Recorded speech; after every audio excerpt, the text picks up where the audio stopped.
anhum. Saya akan mulai ikhwah. Abu Bakar ini beliau berada atau berasal dari suku yang masyhur, ya.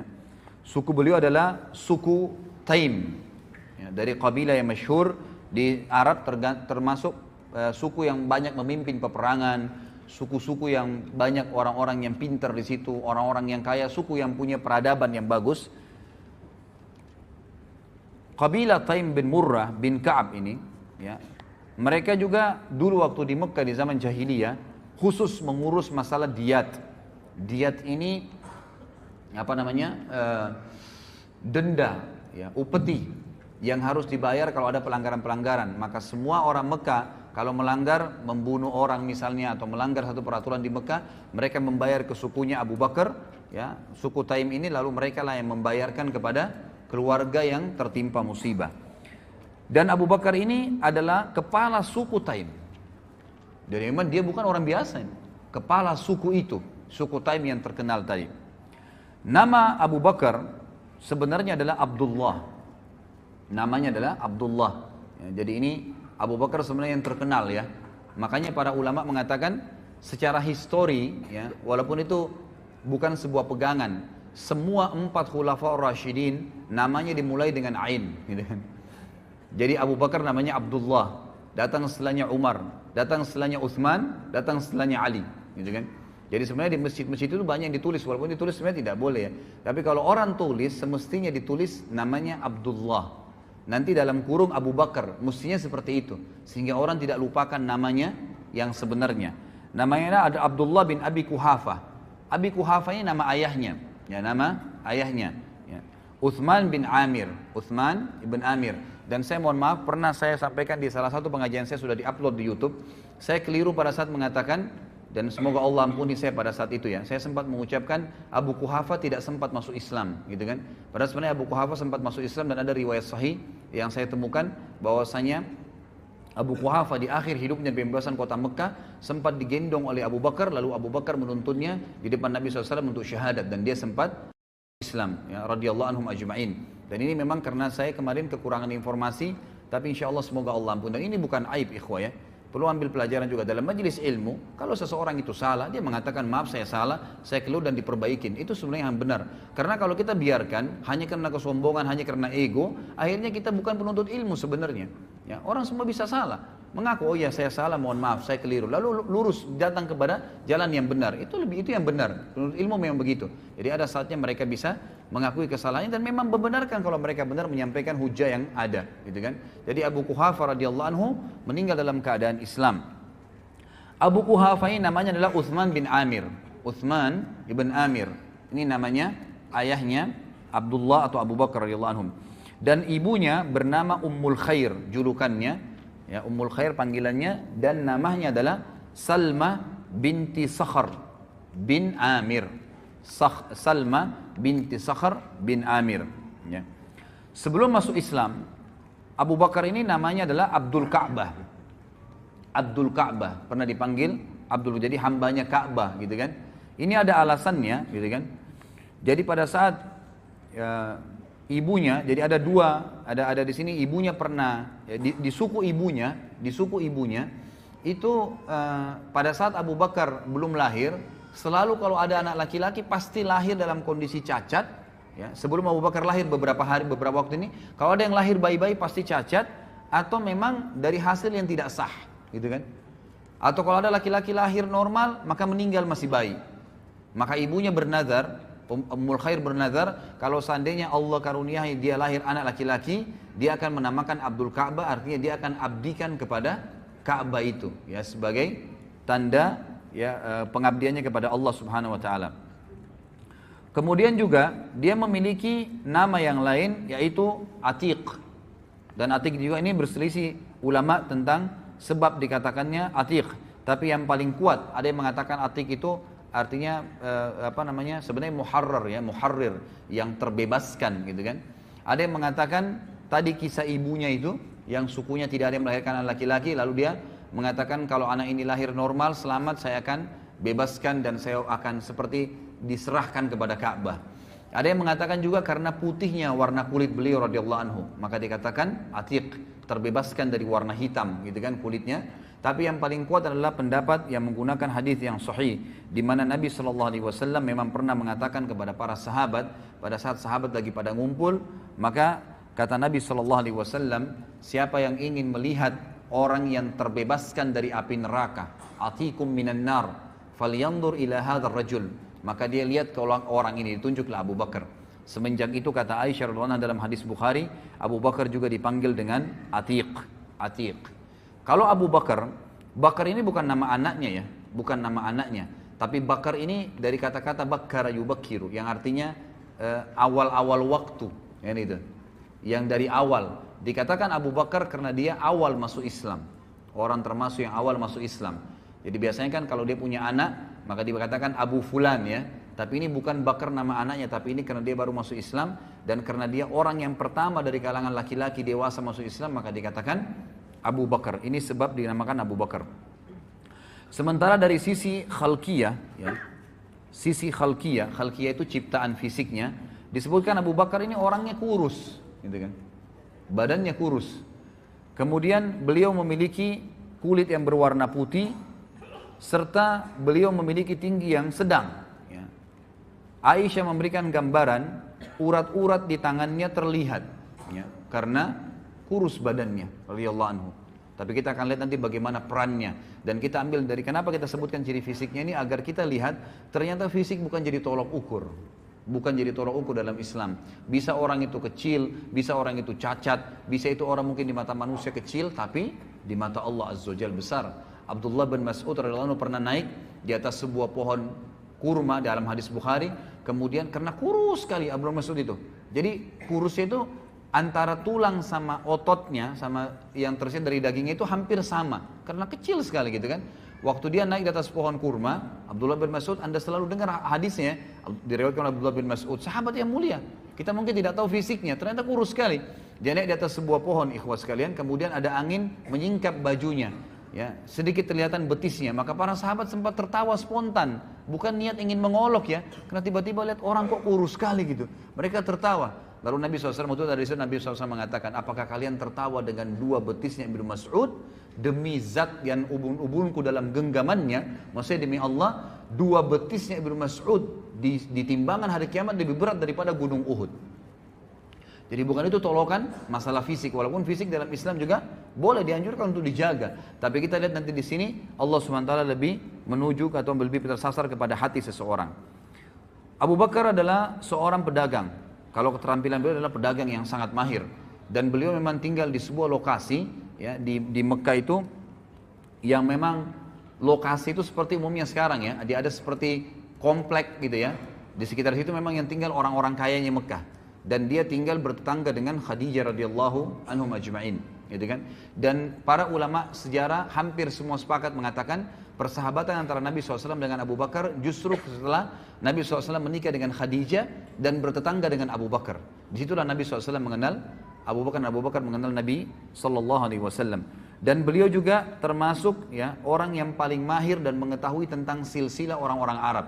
Jadi setiap orang kalau mau datang nanya, si fulan dari turunan mana, suku ini dari mana, beliau mengetahui semua, dan orang banyak bertanya kepada beliau di Mekah. Dan beliau juga adalah tadi seperti saya katakan kepala suku dari suku Taim, ya suku Taim. Sementara pernikahan beliau radhiyallahu anhu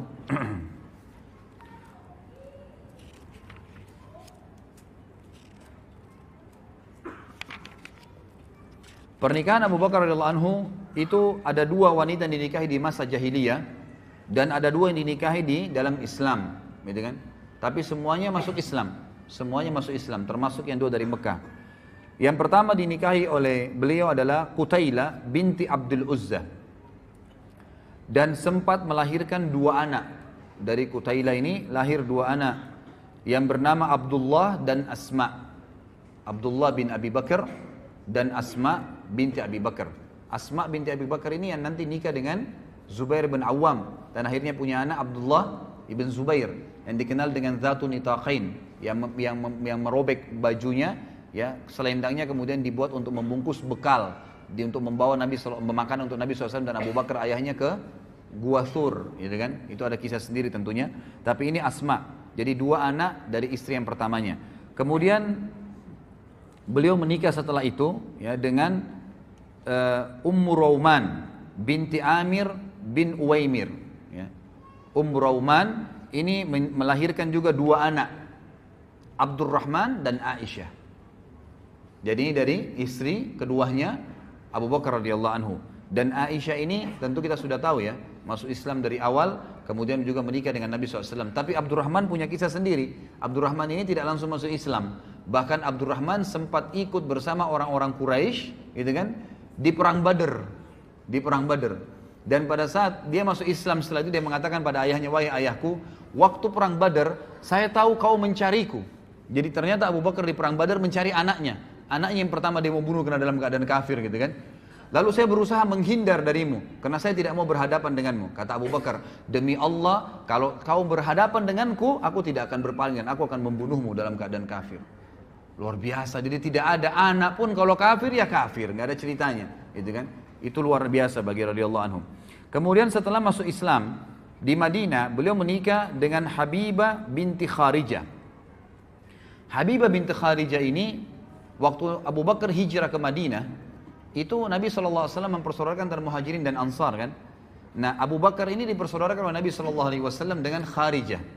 Kharijah ini salah satu sahabat Nabi dari Ansar radhiyallahu anhu, gitu kan.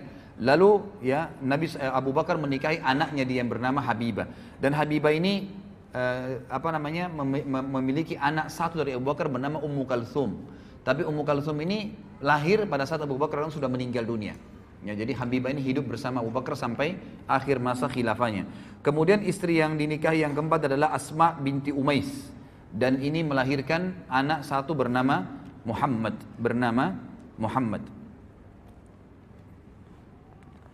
Sekarang kita masuk kepada julukan. Ya. Kenapa beliau diberikan Siddiq? Ya, apa sebabnya dapat julukan Siddiq? Ya. Di sini khilaf diantara ahli sejarah tentang masalah julukan Siddiqnya. Tapi umumnya ya dikatakan bahwasanya Siddiq ini disebabkan karena beberapa kejadian bersama Nabi SAW. Yang pertama sekali adalah pada saat Nabi SAW mengajaknya masuk Islam, kemudian menceritakan kepadanya kisah Gua Hira, datangnya Jibril dalam poster asli sebagaimana dalam hadis Bukhari. Ya, bahwasanya Nabi SAW berkata, ya pada saat saya turun dari Gua Hira menuju ke rumah saya, maka dengar suara dari langit mengatakan, wahai Muhammad, anta Rasulullah wa ana Jibril. Lalu Nabi SAW katakan, saya angkatkan kepala saya ke langit, di sana saya lihat badan Jibril memenuhi langit, ke timur, ke barat, ke utara, ke selatan, dan Jibril memiliki 600 ekor sayap, gitu kan? Yang kalau satu sayapnya dikebaskan bumi ini, maka akan hancur bumi ini. Tapi pada saat itu, Nabi SAW menyampaikan kepada Khadijah, Khadijah percaya. Maka orang yang pertama masuk Islam, wanita adalah Khadijah. Lalu orang kedua yang diceritakan adalah Abu Bakar. Dan Abu Bakar pada saat itu, begitu Nabi SAW selesai mengucapkan, langsung dia bilang, apa tuntunanmu hai Muhammad? Asyhadu an la ilaha illallah wa asyhadu anna Muhammadar Rasulullah. Langsung syahadat pada saat itu. Tidak ada keraguan sedikit pun. Langsung. Bayangkan ya, orang menceritakan tentang malaikat yang pada saat itu tidak ada sama sekali. Sekarang saja dengan teknologi canggih, orang kalau bukan dengan iman tidak percaya, apalagi zaman itu. Tapi di sini Abu Bakar tidak ragu sedikit pun.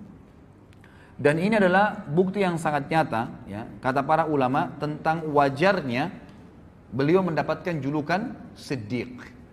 Karena Siddiq itu artinya adalah mempercayai informasi yang datang dari Allah dan Rasulnya, dan yang kedua mengamalkannya. Kita mulai misalnya dari poin pertama. Jadi ada dua bukti nyata Siddiq itu harus ada pada diri seseorang, mempercayai semua apa yang disampaikan oleh Allah dan Rasulnya, sebagaimana sabda Nabi SAW di dalam hadis yang sahih, ma da'autu ahadan ilal islami illa kanat indahu kabwah wa nazar wa taraddad illa ma kana min Abi Bakr bin Abi Kuhafa ma aqamah hina zakartuhu lahu wa ma taraddada fi. Tidak ada seorang pun yang aku tawarkan Islam kecuali kadang-kadang masih ada pertanyaannya, kadang-kadang masih ada pertimbangannya, kadang-kadang masih ragu, kecuali Abu Bakar. Ya di sini pertanyaan juga wajar. Khadijah waktu diceritain tentang Gua Hira masih bertanya, gitu kan? Yang lain masih bertanya. Ada orang masih mempertimbangkan, besoknya baru datang syahadat, lusanya baru datang syahadat, gitu kan? Atau orang yang menolak, ragu, kecuali Abu Bakar bin Abi Kuhafa. Maka dia tidak menunggu sedetik pun, sesaat pun. Pada saat aku tawarkan Islam dan aku tentang Gua Hira, dia langsung mengikuti dan mengimaninya. Ini berarti ciri siddiq yang pertama. Artinya kalau antum mau jadi orang siddiq, harus antum yakin Allah dan Rasulnya ada dan benar, serta itu jadikan patokan hidup. Yang kedua, ya, kata para ulama, patokan utama orang menjadi siddiq yang Abu Bakar tunjukkan adalah tadbiq al-haq wa nashrihi. Kalau tadi yang pertama adalah sidqu Allah wa Rasuluh. Jadi mempraktikkan kebenaran yang telah Allah dan Rasulnya sampaikan dan menyebarkannya. Buktinya Abu Bakar radhiyallahu anhu pada saat beliau pertama masuk Islam, baru syahadat nih. Dengarin cerita dari Nabi SAW. Baru kalau kita sekarang mungkin ikut pengajian lah. Apa yang beliau lakukan? Pulang ke rumahnya duduk-duduk, nunggu berita. Dari Nabi SAW belum pulang ke rumahnya langsung nyebarin Islam. Kayak antum dari pengajian langsung ketemu teman, telepon. Tadi saya dari pengajian, tadi dibahas masalah ini, tadi ada hadis ini, diceritain. Habis telepon teman yang satu, telepon lagi teman yang satu, mungkin 10-20 teman diteleponin sama dia, diceritain. Pernah gak antum berpikir begitu dari pengajian? Gitu kan? Kadang-kadang akhirnya ngomongnya yang lain, tidak disebarkan. Maka Abu Bakar apa? Setelah syahadat dengan Nabi SAW, detik itu juga langsung menebarkan Islam. Dan ikhwas sekalian, dari 10 orang yang dijamin masuk surga, 6 orang, berarti 7 dengan Abu Bakar ya. Jadi cuma 3 orang yang bukan. 6 orang masuk Islam di tangannya Abu Bakar. Yang dijamin masuk surga nih, gitu kan? Tangan masuk di tangannya beliau. Yang pertama adalah Uthman bin Affan. Nanti pada saat kita bahas Uthman bin Affan, berapa banyak pahalanya Uthman bin Affan ini. Luar biasa, nanti fadilahnya kita akan sebutkan. Dan masuk Islam di tangan Abu Bakar berarti semua perbuatan Uthman diambil pahalanya oleh Abu Bakar. Kemudian Abdurrahman bin Auf. Siapa yang tidak kenal kisahnya luar biasa. Nanti akan kita bahas juga kisahnya. Luar biasa perannya dalam Islam. Dan ini orang-orang yang terpercaya sampai ditunjuk oleh Nabi SAW. Abu Bakar di surga, Umar di surga, Uthman di surga, Abdurrahman bin Auf di surga. Ditunjuk gitu kan, karena perilakunya. Kemudian Talha bin Ubaidillah juga termasuk yang masuk surga. Kemudian Sa'ad ibn Abi Waqqas yang masuk surga. Az-Zubair bin Awam yang masuk surga. Abu Ubaidah bin Jarrah yang mati syahid di perang Mu'tah, gitu kan, juga masuk Islam di tangan Abu Bakar radhiyallahu anhu. Ini luar biasa nih. Dan kata ahli sejarah yang lebih luar biasa lagi, Abu Bakar ini seorang pedagang. Dan orang pedagang ini, gitu kan, dia tidak pernah, dia selalu khawatir. Misal gini, antum lagi, coba pertemukan gini, kasus sederhana aja. Antum lagi dagang, lagi rame pedagang datang, gitu kan. Apa pembeli, mohon maaf, pembeli lagi rame datang ke toko Anda. Kemudian azan. Apa kira-kira antum lakukan? Berani nggak antum bilang, maaf ya sudah azan, habis sholat, tutup. Ada pembeli 10, masing-masing mau beli 1 juta. 10 juta masuk duit. Kira-kira bisa nggak? Hah? Ini contoh kecil saja. Ya. Jadi kalau pada saat azan tiba, berhenti, maaf ya, sudah azan, saya mau berhenti, tutup. Ikhwah, saya temukan ada orang di Makassar lakukan itu. Ada satu supir angkot ikhwah sekalian, terkenal kisahnya di Makassar. Itu kalau dia lagi jalan, yang biasa supir angkot kita tahu semoga Allah berikan hidayah, kadang-kadang ugal-ugalan. Ini enggak rapi kalau di jalan gitu kan. Ternyata dia sering ikut pengajian, taklim, pengajian sunnah di Makassar diikutin sama dia. Maka pada saat dia nak jalan nih, azan duhur nih, dia bilang maaf Bapak Ibu sekalian, azan saya mau sholat di masjid, yang mau ikut sholat silakan, yang tidak mau nggak usah bayar silakan cari mobil lain. Parkir. Yang ikut sholat, dia dapat pahala orang yang sholat. Ada yang turun, mungkin ada yang ngoceh segala, dibiarin sama dia. Pokoknya sholat. Subhanallah, keluar dari masjid, penuh lagi mobilnya. Ini orang yang sidq. Benar. Allah dulu, yang lainnya urusan ke belakang. Gak ada masalah. Seperti itu contohnya ya. Abu Bakar ini seorang pedagang ikhwas sekalian. Dan pada saat dia syahadat, artinya dia mengkufuri semua Tuhannya orang-orang Mekah yang pada saat itu disembah. Dan konsumen dia terbesar adalah orang-orang Mekah. Dia tidak pernah takut kehilangan konsumennya, gitu kan? Tetap dia buktikan dan dia iklankan kalau dia sudah syahadat. Kemudian juga Abu Bakar tidak pernah ragu dalam hal-hal menginfakkan hartanya di jalan Allah Subhanahu wa taala. Tidak pernah ragu sedikit pun. Dan nanti akan kita berikan banyak contoh-contoh di antara membebaskan budak-budak. Abu Bakar juga nanti akan punya berhubungan dengan masalah Isra Mi'raj. Abu Bakar juga punya ya dipukuli orang-orang Quraisy dan banyak sekali yang berhubungan dengan masalah halal yang kita jelaskan nanti. Baik, saya akan sebutkan sekarang ikhwah keutamaan Abu Bakar radhiyallahu anhu dan keunggulannya. Keutamaan beliau radhiyallahu anhu dibandingkan bukan cuma kita, dibandingkan para sahabat-sahabat juga yang lain, dengan dikatakan dalam hadis Yang pertama adalah riwayat Imam Bukhari dalam kitab Fadailus Sahaba dari Abu Sa'id Al-Khudri radhiyallahu anhu, ia berkata Rasulullah SAW bersabda, "Inna min amannin nasi alayya fi suhbatihi wa malihi Abu Bakar. Walau kuntu muttakhidan khalilan ghaira rabbi lattakhadtu Abu Bakar. Walakin ukhuwatul Islami wa mawaddatuh. La yabqayanna fil masjid babun illa sudda illa babu Abi Bakar." Sesungguhnya orang yang paling berjasa kepadaku. Ikhwah, ini yang bicara kiai dan guru kita dan Nabi kita Muhammad sallallahu alaihi wasallam. Ia katakan apa? Sesungguhnya orang yang paling berjasa kepadaku dengan persahabatan dan hartanya adalah Abu Bakar, yang oleh orang-orang Syiah dikafirkan. Di mana Nabi SAW, perhatikan bedanya antara perkataan Nabi SAW dengan orang-orang Syiah. Kata Nabi SAW, sesungguhnya orang yang paling berjasa kepadaku dengan persahabatan dan hartanya adalah Abu Bakar.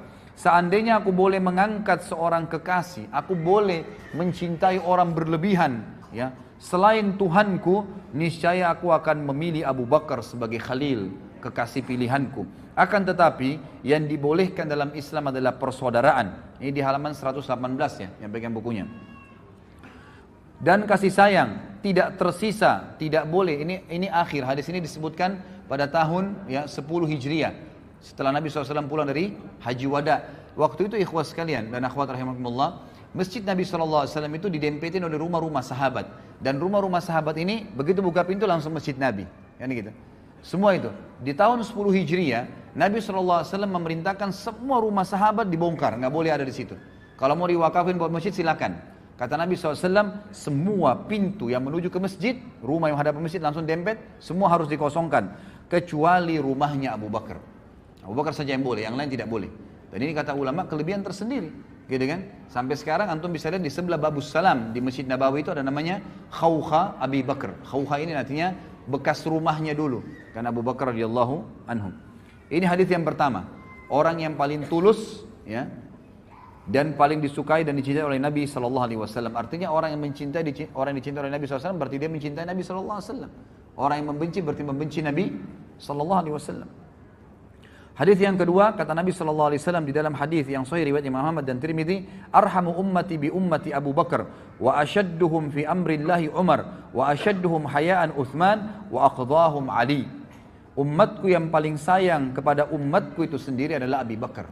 Orang yang paling menyayangi umat Islam adalah Abu Bakar radhiyallahu anhu. Kemudian orang yang paling kuat dalam mempertahankan agama Allah adalah Umar.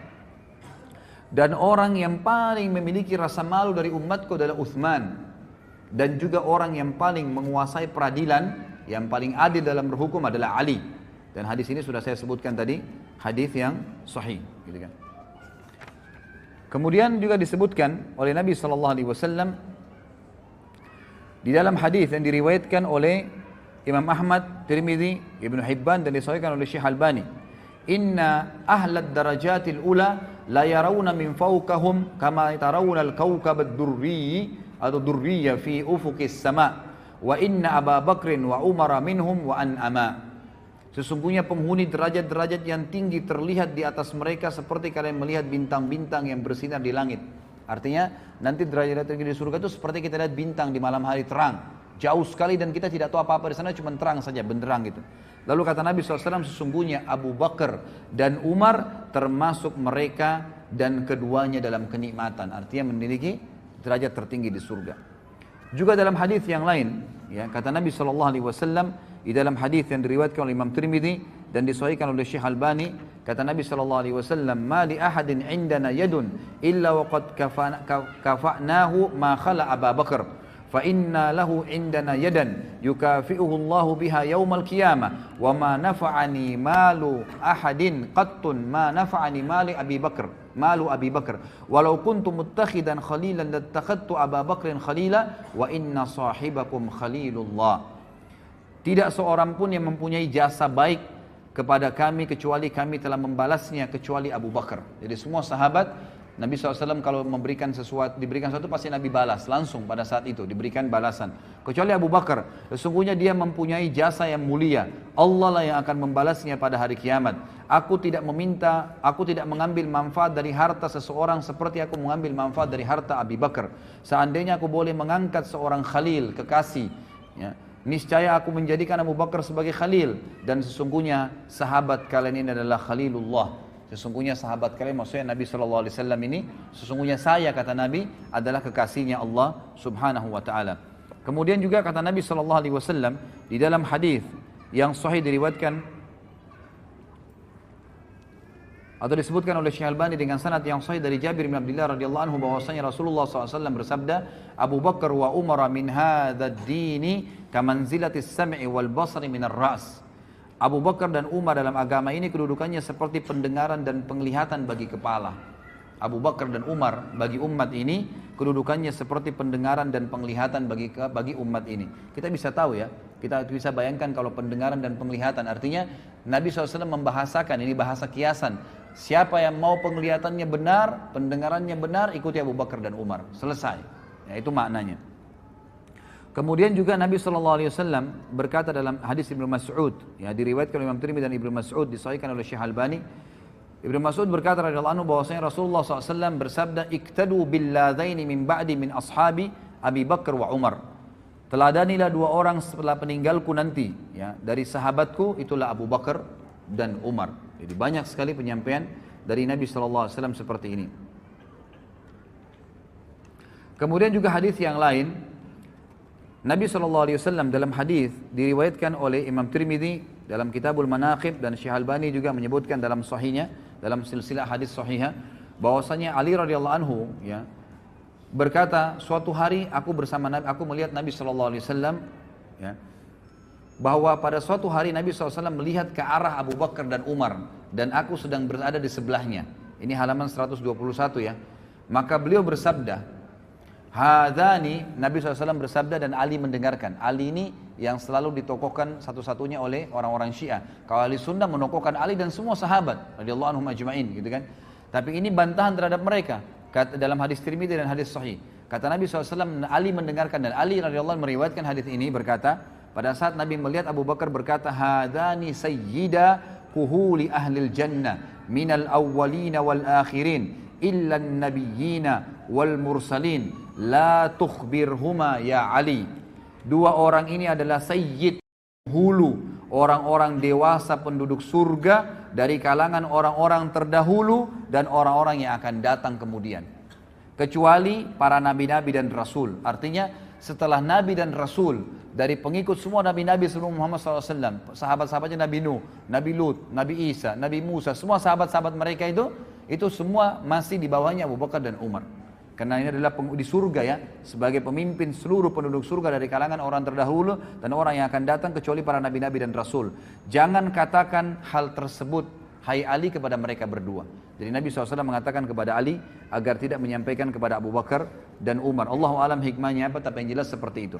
Kemudian hadis yang lain riwayat Imam Tirmidzi dan disahihkan oleh Syekh Albani juga, Nabi SAW menjamin bagi Abu Bakar dan sahabat yang lain surga. Beliau bersabda dari Abdurrahman ibn Auf, beliau mengatakan, aku mendengarkan Nabi SAW bersabda, Abu Bakar fil jannah, wa Umaru fil jannah, wa Uthmanu fil jannah, wa Aliyun fil jannah, wa Talhatu fil jannah, wa Zubairu fil jannah, wa Abdurrahman ibn Auf fil jannah, wa Sa'ad bin Abi Waqqas fil jannah, wa Sa'id bin Zaid fil jannah, wa Abu Ubaidah fil jannah.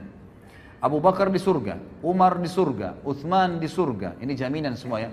Ali di surga, Talha di surga, Zubair di surga, Abdurrahman ibn Auf di surga, Sa'ad bin Waqqas di surga, Sa'id bin Zaid di surga, dan Abu Ubaidah bin Jarrah di surga. Kemudian juga Nabi SAW telah bersabda kepada Abu Bakar, ya, dan ini disebutkan, diriwayatkan oleh Imam Tirmidzi dan dikatakan oleh beliau hadisnya hasan sahih. Abdullah bin Umar berkata radhiyallahu anhuma, ia berkata, sesungguhnya Rasulullah SAW bersabda kepada Abu Bakar, anta sahibi alal haud wa sahibi fil ghar. Engkaulah adalah sahabatku di haud, di telaga nanti. Maksudnya orang yang paling pertama menemani Nabi SAW untuk menunggu umat Muhammad SAW, dan sahabatku di gua. Dan kata para ulama hadis, artinya Abu Bakar tanpa hisab dia sudah menunggu di haud bersama Nabi SAW. Kemudian pengarang buku Tuhfatul Ahwadhi yang terkenal ya, mengatakan sabda Nabi SAW, engkau adalah sahabatku di haud, yakni telaga Al-Kautsar, dan sahabat kedua yang di gua Thur, tempat keduanya bersembunyi pada saat mereka hijrah ke Madinah. Pernah juga terjadi, disebutkan di dalam hadis di halaman 123, footnote nomor 26, diriwayatkan Imam Bukhari dan Abu Daud dan juga Imam Tirmidzi. Waktu Nabi SAW naik ke atas gunung Uhud, ya, kemudian bersama dengan Abu Bakar, Umar dan juga Uthman. Lalu goncanglah Uhud itu. Pada saat terjadi perang Uhud ya, Nabi SAW dan para sahabat berlindung di atas gunung Uhud. Ya. Kemudian goncang gunung Uhud, maka Nabi SAW menyentakkan kakinya sambil berkata, Uthbut Uhud, fa innama alaika nabiyyun wa siddiqun wa syahidan. Tenanglah wahai Uhud, di atasmu ada seorang nabi, seorang siddiq, Abu Bakar, dan 2 orang yang syahid. Maksudnya Umar dan Uthman radhiyallahu anhum ajma'in. Tentu ini cukup banyak ya, cukup banyak hadis-hadis yang berhubungan dengan fadilah beliau radhiyallahu anhu, dan ini juga tidak bisa saya sebutkan semua, gitu kan. Yang jelas di sini kita bisa melihat atau mengambil bagaimana Abu Bakar itu punya kedudukan di mata Nabi sallallahu alaihi wasallam. Ada di antara riwayat yang saya pilihkan adalah pernah terjadi di dalam riwayat yang sahih. Ini disebutkan oleh Imam Bukhari di dalam bab Al-Fadail. Maksudnya Fadail Sahabat ya. Dari Abu Darda lalu berkata, aku sedang duduk bersama Nabi SAW, tiba-tiba Abu Bakar datang terpongo-pongo, ya, atau tergopo-gopo, sambil memegang ujung kainnya, sampai lututnya sedikit terlihat. Maka Nabi SAW bersabda, sahabat kalian sedang menghadapi masalah penting. Yaitu Nabi SAW sedang duduk dengan sahabat-sahabat Nabi yang lain, tiba-tiba Abu Darda meriwayatkan, Abu Bakar datang dan tergopo-gopo, bergesa-gesa, sambil mengangkat bajunya karena buru-burunya gitu. Lalu Nabi SAW berkata, sahabat kalian, maksudnya Abu Bakar yang sedang datang ini lagi ada masalah. Maka Abu Bakar mengucapkan salam lalu berkata, ya Rasulullah, antara aku dengan Ibnu Khattab, maksudnya Umar bin Khattab, ya, terjadi sesuatu. Aku terlanjur mengucapkan kalimat yang seakan-akan menghinanya, gitu kan. Kemudian aku menyesal, aku memintanya untuk memaafkanku, namun dia tidak berkenan. Dan ini pelajaran lain ya, bahwasanya Abu Bakar juga punya salah. Bukan berarti tidak pernah salah sama sekali. Tapi Abu Bakar dengan siddiqnya, seperti yang saya ucapkan ikhwan. Salah, oh ya maaf saya salah, maafin. Lalu tinggalkan. Bukan berarti memelihara kesalahan itu. Lalu dia mengatakan, saya minta maaf kepada Umar, tapi Umar tidak berkenan memaafkan. Maksudnya masih jengkel gitu ya. Maka aku datang ke sini. Maka Rasulullah SAW bersabda dalam hadis Bukhari ini, Yaghfirullahu laka ya Abu Bakar. Pasti Allah sudah ampuni kamu wahai Abu Bakar. Nabi SAW mengulangi 3 kali kalimat tersebut. Kemudian Umar menyesal. Dia datang ke rumah Abu Bakar dan bertanya, apakah Abu Bakar ada di sini? Keluarganya menjawab, tidak. Maka Umar datang kepada Nabi SAW, sementara wajah Nabi SAW berubah karena marah kepada Umar. Sampai-sampai Abu Bakar merasa kasihan kepada beliau, ya, kepada Nabi SAW. Untuk apa marah gitu? Abu Bakar lalu berlutut di depan Nabi SAW dan berkata, ya Rasulullah, akulah yang salah. Aku yang salah ya Rasulullah, maksudnya bukan Umar, dan aku yang mau minta maaf, sambil berlutut depan Nabi SAW. Lalu kata Nabi SAW apa? Ini pelajaran besar, padahal Abu Bakar yang berbuat salah ya, cuma karena dia sudah akuin apa yang terjadi. Kata Nabi SAW, innallaha, dalam hadis Bukhari ini, ba'athani ilaikum, fakultum kadzabta, wa qala Abu Bakar sadaqa, wa wasani binafsihi wa mali, fahal antum tariku li sahibi, fahal antum tariku li sahibi. Sesungguhnya Allah mengutusku di Mekah, kemudian kalian semua berkata engkau berdusta. Termasuk Umar kan, pertama tidak mengimani Nabi SAW, mengikuti orang-orang Quraisy mengatakan Muhammad berbohong. Tetapi Abu Bakar berkata, dia benar. Abu Bakar membenarkannya. Abu Bakar telah membantuku dengan jiwa dan hartanya. Apakah kalian berkenan membiarkan dan memaafkan sahabatku untukku? Apakah kalian berkenan membiarkan sahabatku untukku? Maka setelah itu kata Abu Darda, tidak ada lagi orang yang berani menyakiti Abu Bakar. Tidak ada lagi orang yang berani menyakiti Abu Bakar. Kemudian yang tadi saya katakan ikhwah, ini sedikit saya tambahkan masalah masuk Islamnya Abi Quhafah. Riwayatnya disebutkan ya dengan sahih oleh Imam Ahmad dan Abu Ya'la dan Ibnu Hibban, dan disahihkan oleh Syekh Al-Albani dalam silsilah hadis sahihah. Melalui Muhammad bin Sirin ia berkata, Anas bin Malik ditanya tentang semir rambut Rasulullah SAW. Ya, semir rambut Rasulullah SAW. Maka dia berkata, sesungguhnya Rasulullah SAW tidak tumbuh uban kecuali sedikit. Maksudnya Nabi tidak pernah menyemir rambutnya. Akan tetapi Abu Bakar dan Umar sepeninggal beliau telah mewarnai rambut keduanya dengan henna dan khatam. Maksudnya warna yang warnanya coklat kemerah-merahan.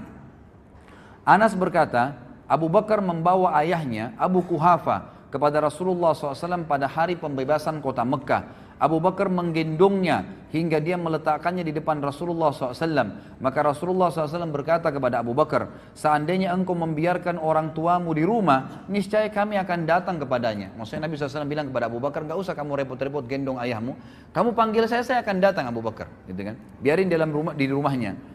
Hal itu beliau katakan untuk menghormati Abu Bakar sallallahu alaihi wasallam. Maka Abu Kuhafa masuk Islam sementara rambut dan jenggotnya putih seperti pohon, ya. Di sini disebutkan taghamah, ya, sebuah pohon yang memang sering daunnya pun, bunganya pun putih.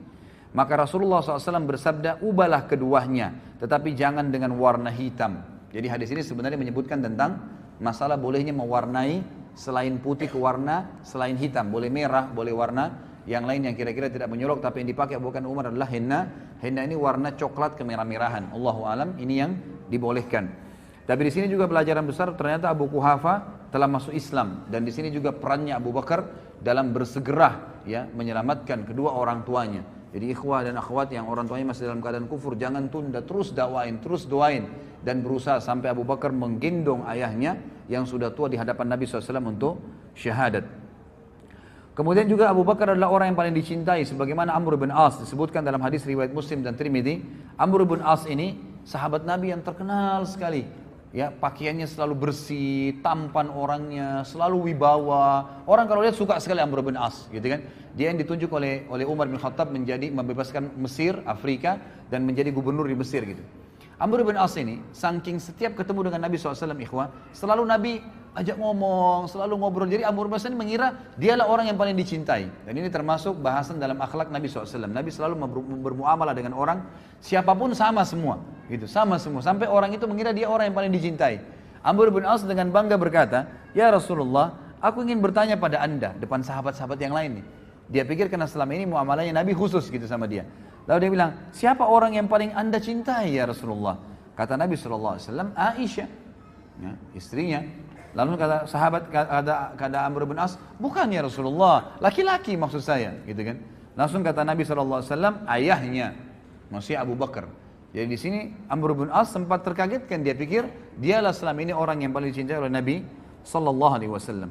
Abu Bakar, ikhwah, satu-satunya orang yang mendapatkan jaminan akan masuk dari 8 pintu surga dan akan dipanggil namanya hari kiamat dan didengar oleh seluruh orang, sebagaimana disebutkan di dalam hadis riwayat Imam Bukhari dan Muslim.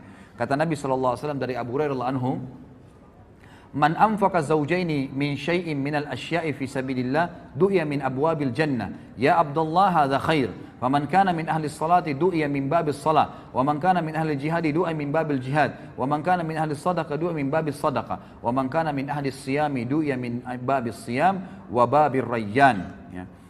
Jadi di sini dikatakan barang siapa yang menginfakkan sepasang harta, maksudnya di sini adalah dia menginfakkan dirham dan dinar, itu kan, seperti itu, atau 2 hewan jantan dan betina dari segala sesuatu di jalan Allah, dia dipanggil dari pintu-pintu surga. Wahai hamba Allah, ini adalah kebaikan. Barang siapa yang termasuk orang-orang yang mendirikan solat, maka dia dipanggil dari pintu solat. Siapa yang berjihad dipanggil dari pintu jihad. Siapa yang bersedekah dipanggil dari pintu sedekah. Barang siapa yang termasuk, ya, orang-orang yang berpuasa dipanggil dari pintu puasa, dan itu namanya pintu rayyan, ya.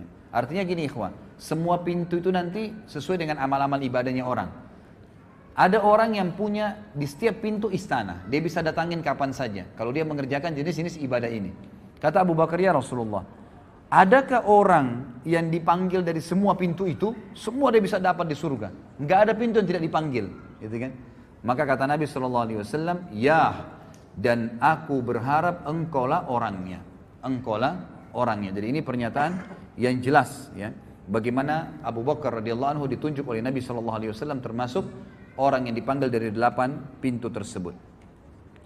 Ada banyak orang tidak menyadari, ikhwas sekalian, bahwasanya hidup, ya, yang paling baik adalah mencintai Nabi sallallahu alaihi wasallam. Mencintai Nabi sallallahu alaihi wasallam, dan tidak ada orang ikhwah yang mencintai Nabi SAW melebihi Abu Bakar.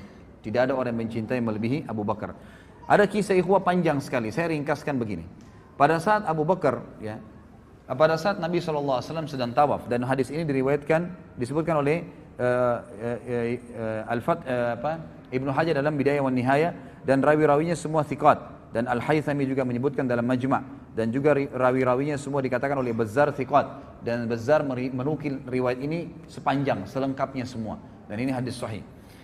Suatu hari Nabi SAW sedang tawaf di Ka'bah, kemudian tiba-tiba Nabi SAW dikeroyokin oleh orang-orang Quraisy.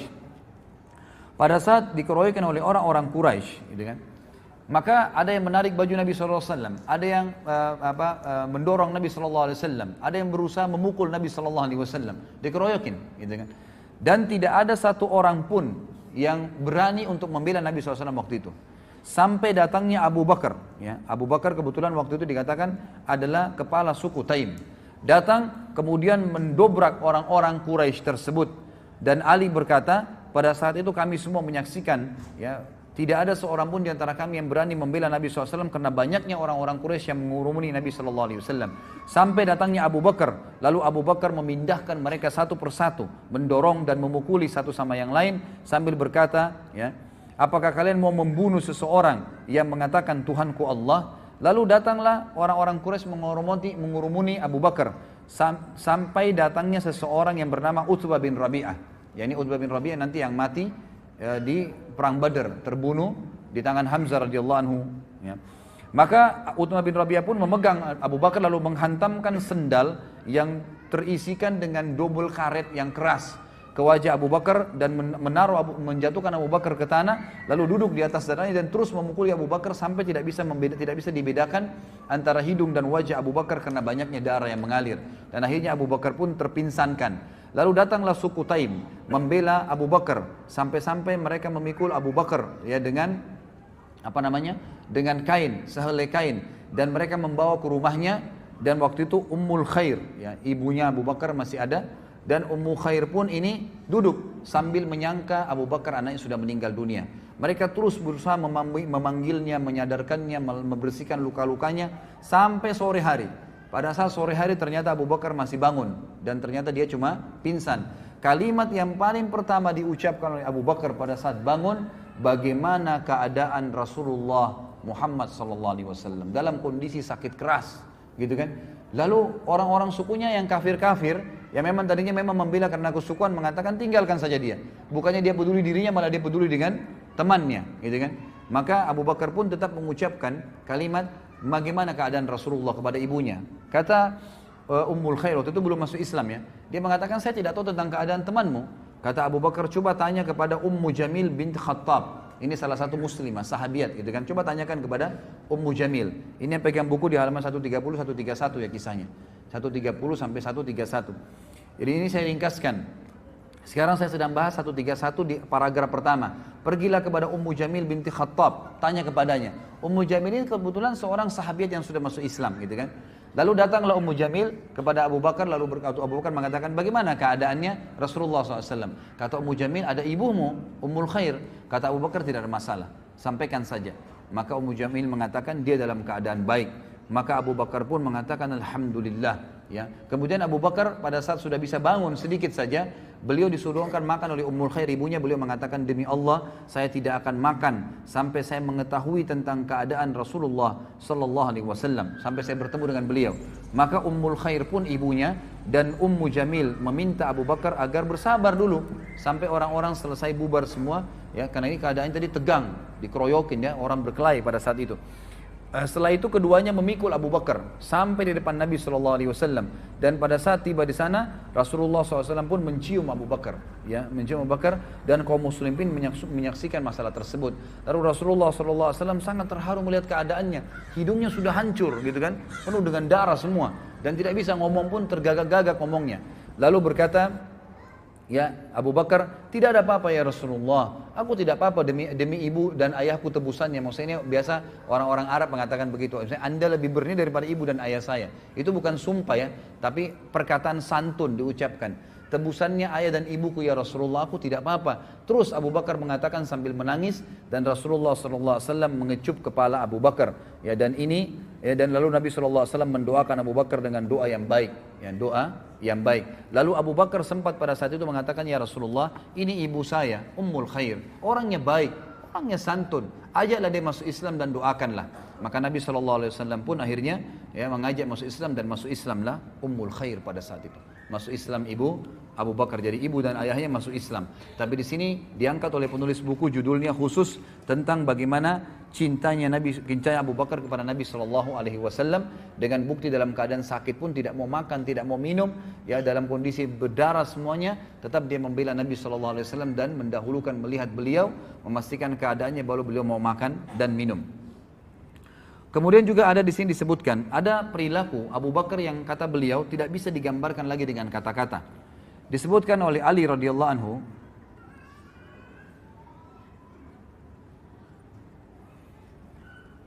riwayat ini disebutkan dalam Tarikh Khulafa halaman 37.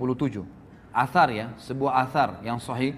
Ali radhiyallahu anhu berkata, sungguh aku telah melihat Rasulullah SAW dikerumuni oleh orang-orang Quraisy. Sebagian mendorong beliau dan sebagian lagi mengoyak-ngoyak badan beliau. Mereka berkata, engkaulah orang yang menjadikan Tuhan-Tuhan yang banyak menjadi Tuhan yang satu. Ali berkata, demi Allah, tidak seorang pun dari kami berani mendekat selain Abu Bakar. Dia mendorong sebagian dari mereka, menyingkirkan sebagian dari mereka, dan memukul sebagian lagi. Dia berkata, celakalah kalian. Apakah kamu akan atau kalian membunuh orang-orang, ya, seseorang yang dia mengucapkan Tuhanku Allah, sebagaimana disebutkan dalam surah Ghafir ayat 28. Kemudian Ali mengangkat jubah yang dipakainya, dia menangis sampai jenggotnya basah. Maksudnya Ali menangis pada saat menceritakan kisah ini. Kemudian berkata, aku bertanya kepada kalian dengan nama Allah, apakah seseorang laki-laki beriman dari keluarga Fir'aun lebih baik daripada Abu Bakar? Mana yang lebih baik? Kan dalam Al-Quran diceritakan ya, ada keluarganya Fir'aun yang menyembunyikan imannya. Tapi itu dianggap orang yang beriman pada saat itu. Ali mengatakan, siapa yang lebih baik menurut kalian? Yang disebutkan orang yang beriman dari keluarga Fir'aun yang menyembunyikan imannya atau Abu Bakar? Mereka terdiam. Maka Ali berkata sambil menangis, mengapa kalian tidak menjawabku? Demi Allah, satu saat saja, maksudnya kalau kita sekarang sedetik saja, dari Abu Bakar lebih baik daripada 1000 waktu-waktu atau saat dari laki-laki yang beriman dari keluarga Fir'aun. Laki-laki itu menyembunyikan imannya, sementara Abu Bakar mengumumkan imannya. Abdullah bin Umar juga berkata, pada saat Nabi SAW sedang berada di halaman Ka'bah, Uqbah bin Abi Mu'aid datang lalu mencengkram pundak Rasulullah SAW dan melilitkan kainnya di leher Rasulullah SAW. Dia mencekik beliau dengan kuat, maka datanglah Abu Bakar, dia mencengkram pundak Uqbah dan menyingkirkannya dari Rasulullah SAW sambil berkata, dan ini turun menjadi ayat. Perkataan Abu Bakar turun menjadi ayat. Surah Ghafir ayat 28, A'udzu billahi minasyaitonir rajim, ataqtuluna rajulan ay yaqula rabbi Allah wa qad ja'akum bil bayyinati min rabbikum. Apakah kalian mau membunuh seorang laki-laki yang berkata Rabbku adalah Allah, padahal sungguh dia telah datang kepadamu dengan bukti-bukti yang nyata dari Rabb kalian. Di sini juga penulis mengatakan tidak pantas bagiku membuka rahasia Rasulullah SAW. Jadi ada sebuah kasus terjadi waktu Hafsah binti Umar. Tahu Hafsah siapa ya? Siapa Hafsah? Hah? Siapa? Istri Umar. Istri Rasulullah SAW, anaknya Umar. Ya. Hafsah binti Umar, salah satu ummahatil mu'minin, itu janda dia. Waktu suaminya meninggal, namanya Khunais ibn Huzafa As-Sahmi. Ini salah satu sahabat yang mulia dari Madinah ya, yang meninggal dunia, wafat di Madinah pada saat itu. Dia dari Mekah tapi meninggal di Madinah. Lalu Umar berkata, mohon maaf tadi sebelumnya riwayat yang saya katakan kisah tentang Abdullah bin Umar menceritakan itu, turunnya surah Ghafir ayat 28 itu footnote-nya diriwayatkan Imam Bukhari ya. Kemudian yang sekarang ini adalah kisah Hafsah binti Umar. Waktu meninggal suaminya, Khunais bin Huzafa As-Sahmi, maka Umar berkata, aku menemui Uthman bin Affan dan aku menawarkan kepadanya untuk menikahi Hafsah. Dan dia menjawab, aku akan fikirkan. Beberapa malam kemudian Uthman datang menemuiku dan berkata, saat ini aku belum niat untuk menikah lagi. Jadi di sini kita ambil pelajaran ikhwah. Umar bin Khattab nanti kita bahas di masa hidupnya beliau. Beliau juga sangat faham dan beliau menjalankan bahwasanya orang soleh itu kesolehannya bisa terwariskan kepada anak turunannya. Ya, jadi bisa mewariskan kepada anak keturunannya. Dan ini dilakukan, ini difahami oleh para sahabat sehingga mereka saling menikahkan satu sama yang lain. Umar menikahkan nanti anaknya dengan Nabi Shallallahu Alaihi Wasallam. Abu Bakar menikahkan anaknya dengan Nabi Shallallahu Alaihi Wasallam, gitu kan? Kemudian Umar menikahi anaknya Ali. Ali dinikahkan dengan anaknya Nabi Shallallahu Alaihi Wasallam dan seperti itu. Utsman menikah dengan kedua anak perempuan Nabi Shallallahu Alaihi Wasallam. Jadi memang ini menikahkan anak perempuan dengan orang saleh ini satu hal yang luar biasa dalam agama, harus dipahami. Waktu Hafsah jadi janda, selesai masa iddahnya, Umar sudah keliling.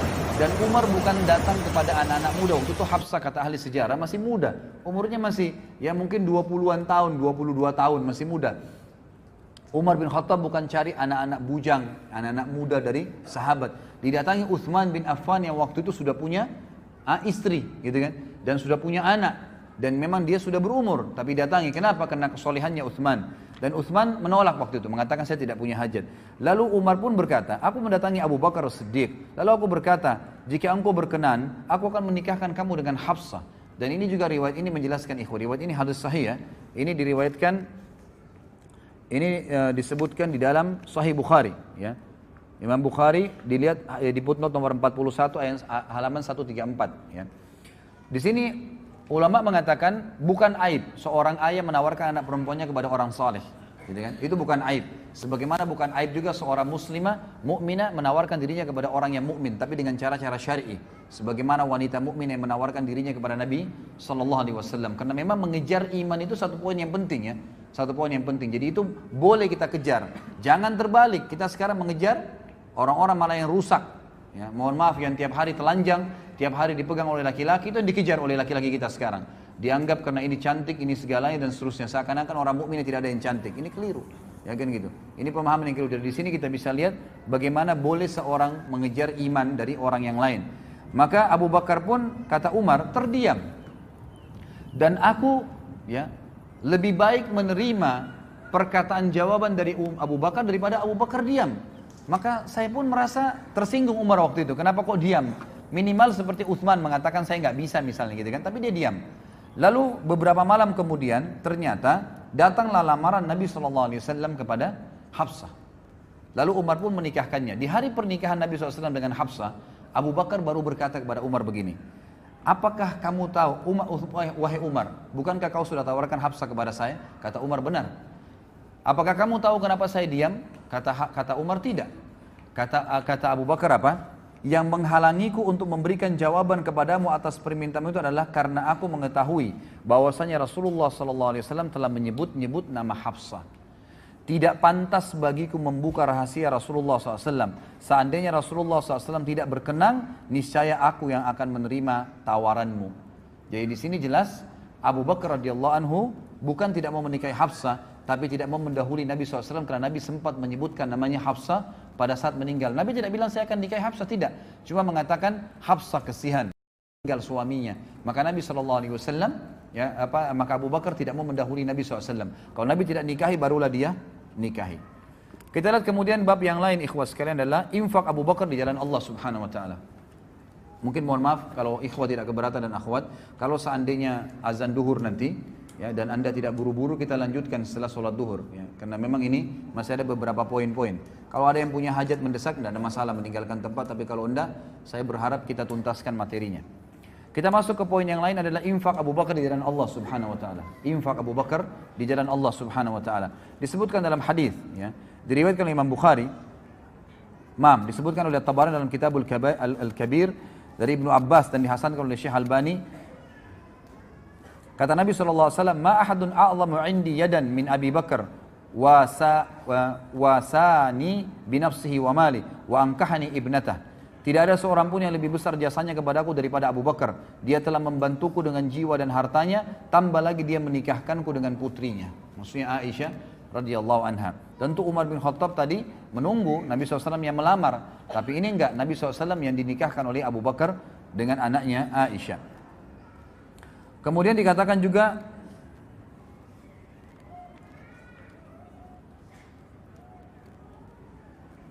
firman Allah Subhanahu wa taala di dalam surah Al-Lail ayat 17 sampai 21 disepakati oleh para ulama, mayoritas ahli tafsir ya, sebagaimana Imam Qurtubi menukilnya, mengatakan ayat ini turun kepada Abu Bakar radhiyallahu anhu dan ini merupakan keutamaan untuk beliau. Turun firman Allah Al-Lail 17 sampai 21 bunyinya a'udzubillahi minasyaitonirrajim wa sayujannabuhal atqa alladhi yu'ti malahu yatazakka wa ma li ahadin indahu min ni'matin tujza illa ibtigha'a wajhi rabbihil a'la wa la sawfa yarda. Dan akan dijauhkan darinya neraka. Maksudnya Abu Bakar khusus sendiri, orang yang paling bertakwa di kalangan sahabat Muhammad yang menginfakkan hartanya jalan Allah untuk membersihkan dirinya dan tidak ada seorang pun memberikan suatu nikmat pahalanya yang harus dibalasnya, tapi dia memberikan semata-mata karena mencari wajah Allah yang maha tinggi dan niscaya kelak dia pasti akan mendapatkan kesenangan atas balasan tersebut. Umar bin Khattab juga mengatakan di dalam hadis riwayat Abu Daud di halaman 137 bahwasanya pada saat Nabi SAW memerintahkan sedekah, maka aku mengumpulkan hartaku dan hari ini dia berkata aku coba mendahului Abu Bakar karena selama ini Abu Bakar selalu mendahuluiku, maka aku pun membawa setengah hartaku. Pada saat aku tiba di sisi Nabi SAW, aku menemukan Abu Bakar sudah datang, gitu kan? Lalu aku mengatakan, ya Rasulullah, ini setengah hartaku, aku infakkan di jalan Allah. Kata Nabi SAW, baik yang kamu lakukan, baik yang kamu lakukan. Tapi Abu Bakar telah mengalahkanmu. Maka Umar berkata, apa yang Abu Bakar keluarkan ya Rasulullah? Kata Nabi SAW, Abu Bakar membawa seluruh hartanya, seluruh hartanya. Lalu Umar berkata, apa yang ditinggalkan untuk keluarganya? Ya. Kata Nabi SAW, dia telah menjawabku dan mengatakan aku meninggalkan Allah dan Rasulnya. Ya, dari riwayat ini menjelaskan Abu Bakar itu kalau berinfak tidak pernah ya menghitung-hitung ya. Dalam arti kata apa yang sedang ada di tangan. Misal gini, antum lagi datang penawaran untuk bantuan. Ini cirinya Abu Bakar ya. Misal kita mau nyumbang nih, mau nyumbang sesuatu. Pada saat datang permintaan, ya, misalnya fakir miskin minta sesuatu, tolong bantu saya belum makan, saya butuh 10.000 rupiah, misalnya disebutin, maka 10.000 itu dikasih langsung. Begitu cirinya. Jadi apa yang dia miliki dikasih semua. Pada saat itu bukan diambil semua yang dia miliki dan dia tabung pun tidak. Di rumahnya, dimanapun, tapi yang dia siapkan pada saat itu langsung dikasih semua oleh Abu Bakar, itu cirinya, gitu kan. Jadi ada kesalahpahaman kadang-kadang dengan ikhwah, seakan-akan Abu Bakar menghabiskan semua, karena disebutkan dalam beberapa riwayat yang lain yang sahih, Abu Bakar masih punya kebun-kebun, punya pendapatan-pendapatan dari penjualan, gitu kan, yang ada. Jadi bukan seluruh harta diambil, dijual pun semua kebunnya, enggak. Tapi yang ada siap pada saat itu, pada hari itu semua dikeluarkan di jalan Allah Subhanahu Wa Taala.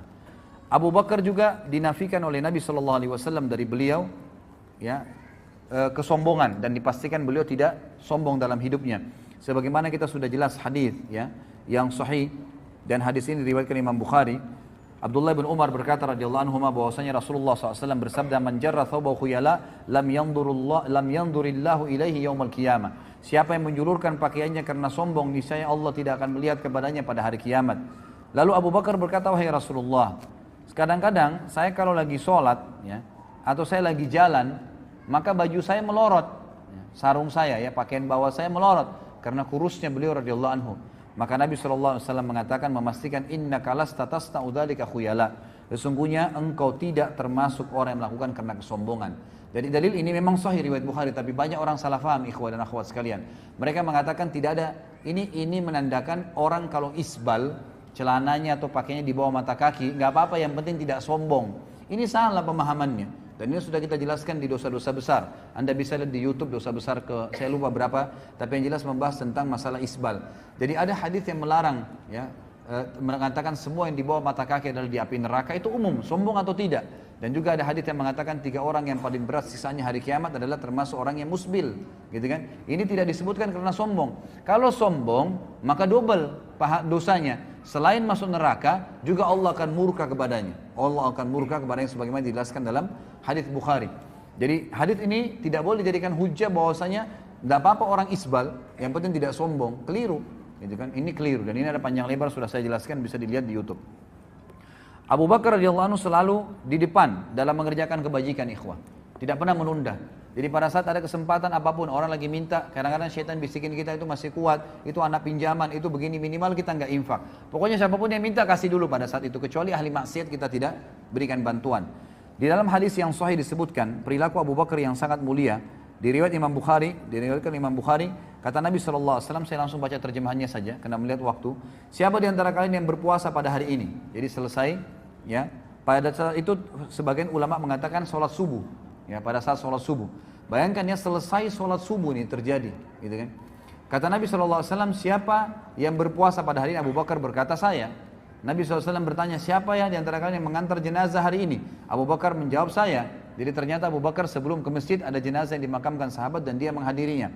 Kalau Nabi SAW berkata, siapa di antara kalian yang memberi makan orang miskin hari ini? Abu Bakar menjawab, saya. Ternyata pada saat menuju ke masjid ada fakir miskin lalu diberikan makanan oleh Abu Bakar. Lalu Nabi SAW, siapa di antara kalian yang menjenguk orang sakit hari ini? Abu Bakar menjawab, saya. Ternyata ya ada sahabat juga yang lagi sakit sementara menuju ke masjid. Abu Bakar mampir sebentar lalu menuju ke masjid. Jadi ini dilakukan semua sebelum sholat subuh, gitu kan? Yang luar biasa. Maka Rasulullah SAW bersabda, semua itu tidak berkumpul pada seseorang kecuali pasti dia masuk ke dalam surga. Kecuali pasti dia masuk ke dalam surga. Baik, kita tutup ikhwas sekalian sebelum duhur ini dengan peran Abu Bakar dalam masalah Isra dan Mi'raj. Ini kisah yang luar biasa. Baik ikhwas sekalian, dalam banyak riwayat, dan saya sengaja membawa ada juga Sahih Tafsir Ibnu Katsir. Buku ini juga saya sarankan ikhwan untuk dimiliki, sama penerbitnya Ibnu Katsir. Buku kita yang kita bahas ini, penerbit Ibnu Katsir ini juga, penerbit Ibnu Katsir ini Sahih Ibnu Katsir. Jadi riwayat-riwayat yang lemah, yang tidak benar mungkin sudah dikeluarkan. Jadi ini sahihnya saja. Di sini Anda bisa baca tentang tafsir surah Al-Isra ayat 1. Dan ini banyak sekali ikhwas sekalian yang tidak faham, bahkan menukil kisah yang tidak benar, seakan-akan mengatakan bahwasanya riwayat yang mengatakan ya Nabi SAW ketemu dengan Nabi Musa AS di langit itu, kemudian Nabi Musa suruh kembali lagi menghadap kepada Allah lalu diringankan dari 50 waktu sholat ke 50 ini adalah Israiliyat. Ini tidak benar. Di sini disebutkan riwayat siapa? Riwayat Imam Ahmad, riwayat Imam Muslim. Hadisnya hadis sahih semuanya, gitu kan? Termasuk waktu Nabi SAW sholat di Masjid Aqsa dan beliau menjadi imam, dan beliau mengatakan saya menjadi imam dan mengimami semua nabi-nabi pada saat itu. Bahkan ada riwayat Bukhari menjelaskan Nabi SAW selesai sholat dikatakan oleh kepadanya, wahai Muhammad, inilah Malik penjaga neraka, hadir pada saat itu. Bagaimana Allahu alam. Tapi ini kejadian Isra dan Mi'raj. Baik ikhwas sekalian, kisahnya begini.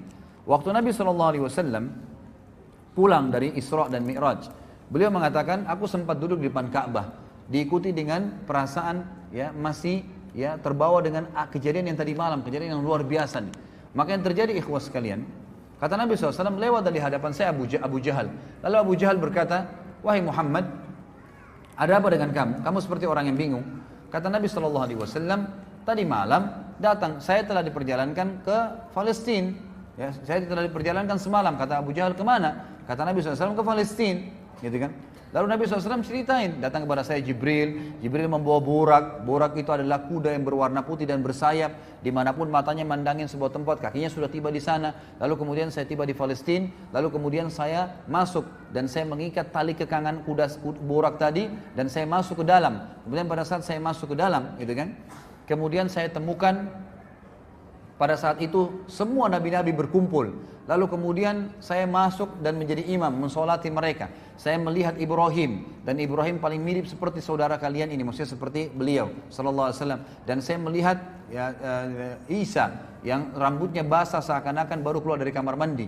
Dan saya pun melihat Musa yang berkulit kehitam-hitaman dan badannya kekar serta berbulu, ya seperti dari suku, ada satu suku Arab, saya lupa namanya, tapi disebutkan sebuah suku negara Arab, dari Jazirah Arab. Kemudian Nabi SAW menceritakan semua. Setelah itu saya dimi'rajkan ke langit. Naik langit pertama, kisahnya panjang tentunya, ketemu dengan Nabi Adam. Kemudian langit kedua Yahya dan Isa. Kemudian langit ketiga bertemu dengan Idris. Langit keempat ketemu dengan Harun. Langit kelima ketemu dengan langit keempat dengan Yusuf. Langit kelima ketemu dengan Harun. Langit keenam ketemu dengan Musa. Langit ketujuh ketemu dengan Ibrahim alaihissalam. Lalu Nabi SAW ceritakan semua sampai Sidratul Muntaha. Kemudian saya diperlihatkan begitu indahnya Sidratul Muntaha, sangat luar biasa. Kata Nabi SAW dihiasi dengan perhiasan itu seperti permata yang besarnya seperti kuping-kuping gajah. Dan kemudian Allah Subhanahu wa taala membuat Jibril berubah menjadi poster aslinya sebagai malaikat.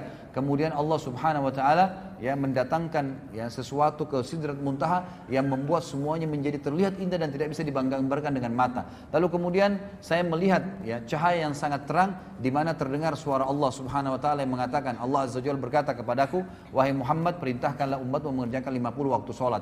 Lalu aku pun turun. Langit ketujuh ketemu dengan Ibrahim alaihissalam. Tentu ini ada kisah panjang ya. ketemu dengan Nabi sempat ngobrol, setiap Nabi ini ngobrol Nabi SAW, diberikan salam, didoakan, begitu terus sampai langit ketujuh gitu kan. Tapi di sini kita ringkaskan cerita waktu dia pulang, setelah mengambil perintah 5 waktu sholat. Tingkat langit ketujuh Ibrahim salam tidak bicara lagi, langit ke-6 ketemu dengan Musa. Musa bertanya, wahai Muhammad, ya, apa yang Tuhan mau perintahkan? 50 waktu sholat, kata Musa, umatmu tidak mampu.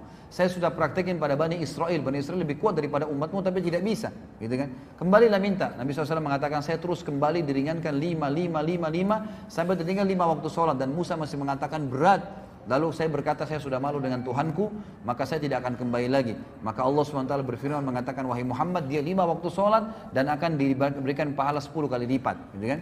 Dan hadis ini hadis sahih, bisa dilihat dalam tafsir As-Surah Al-Isra, diriwayatkan oleh Imam Bukhari. Maka ikhwas sekalian, kata Nabi SAW, saya pun kemudian kembali ke Palestina, kemudian saya kembali lagi ke Mekah, dan di tengah jalan saya melihat kafilah Quraisy yang sedang jalan dan mereka kehilangan unta. Lalu saya mengatakan, unta kalian di sana, ya, di satu tempat. Lalu mereka mengikuti suaraku lalu mendapatkannya. Kemudian saya kembali ke Mekah. Ikhwas sekalian, tahu siapa yang cerita dan siapa yang diceritakan? Nabi Muhammad SAW cerita kepada siapa? Abu Jahal. Ini bukan Abu Bakar, bukan Umar, bukan sahabat yang sudah beriman.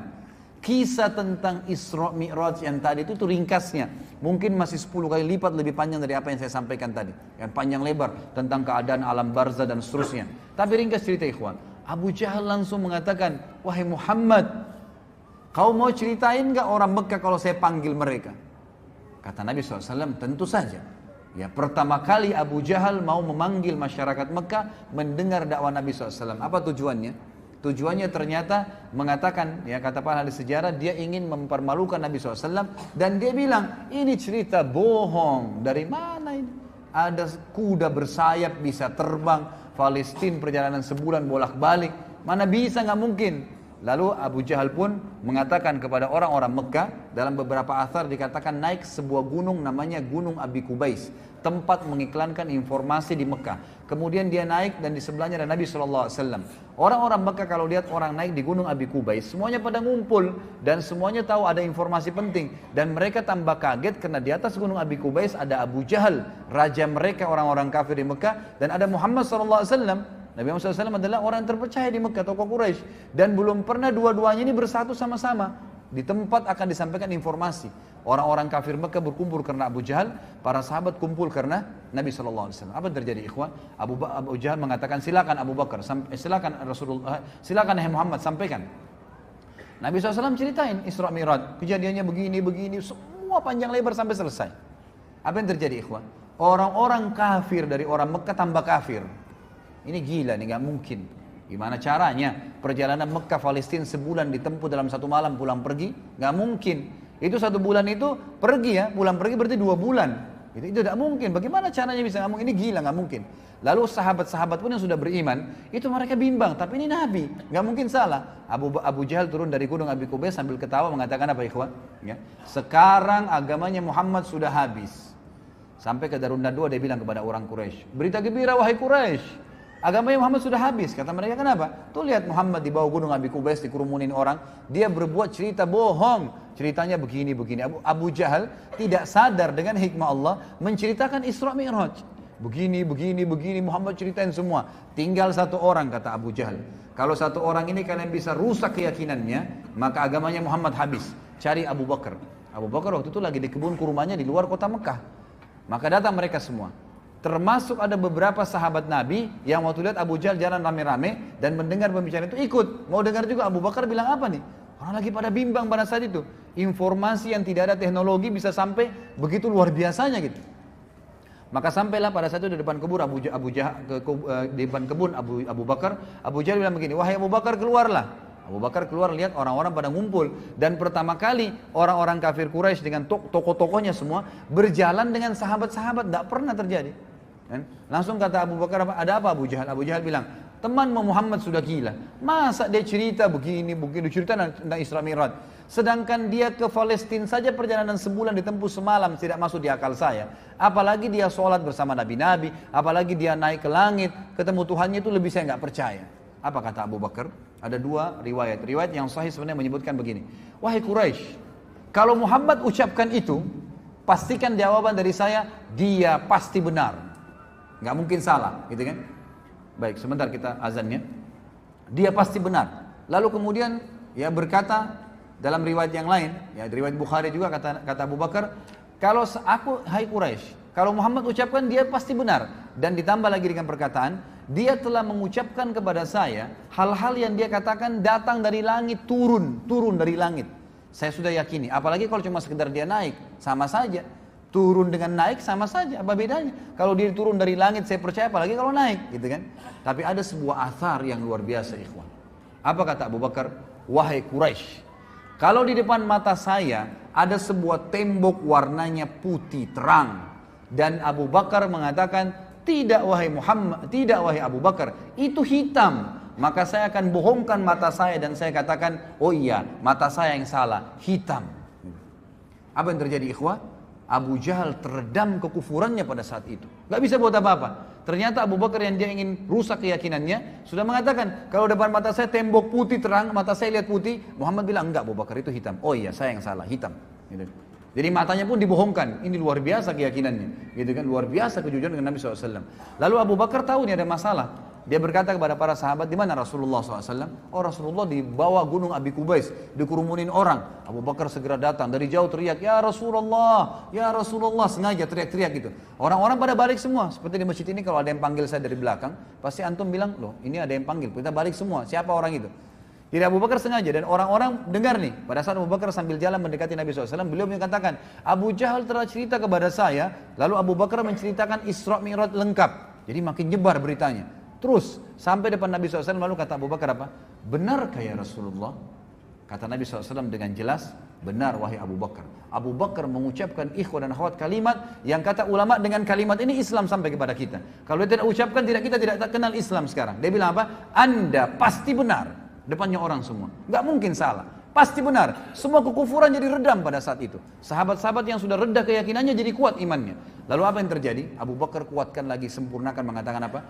Wahai, dia katakan, ya Rasulullah, kami tahu di Mekah ini ada orang-orang yang sudah sering lihat Palestina, lihat Masjid Aqsa, tahu pintu gerbangnya Palestina, penulisnya Masjid Aqsa, tahu jalan-jalannya. Anda kan belum pernah, kami tahu Anda belum pernah.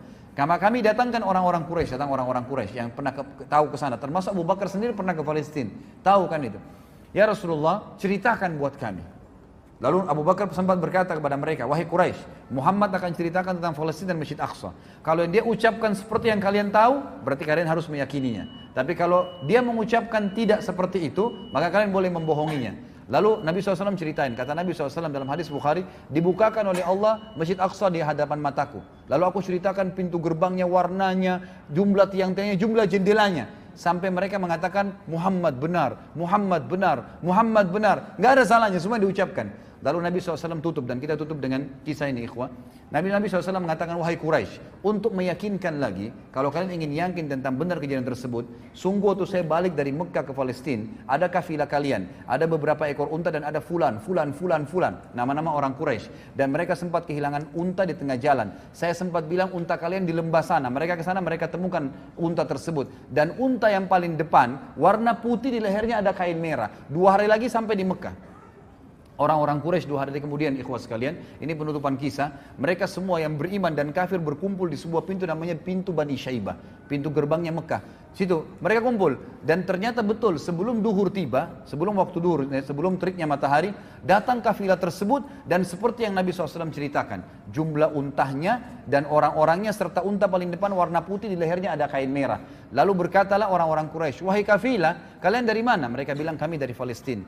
Lalu orang-orang Quraisy di Mekah bilang apa?